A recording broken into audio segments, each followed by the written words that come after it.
আজকে রান্না হচ্ছে ডিমের ঝোল, আলু পটল দিয়ে ডিমের ঝোল।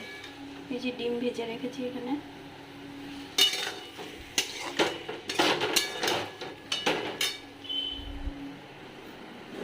আর এখানে ঘ্যাটকোল পাতা বাটা, ঘ্যাটকোল বা খারকোল যাই বলে।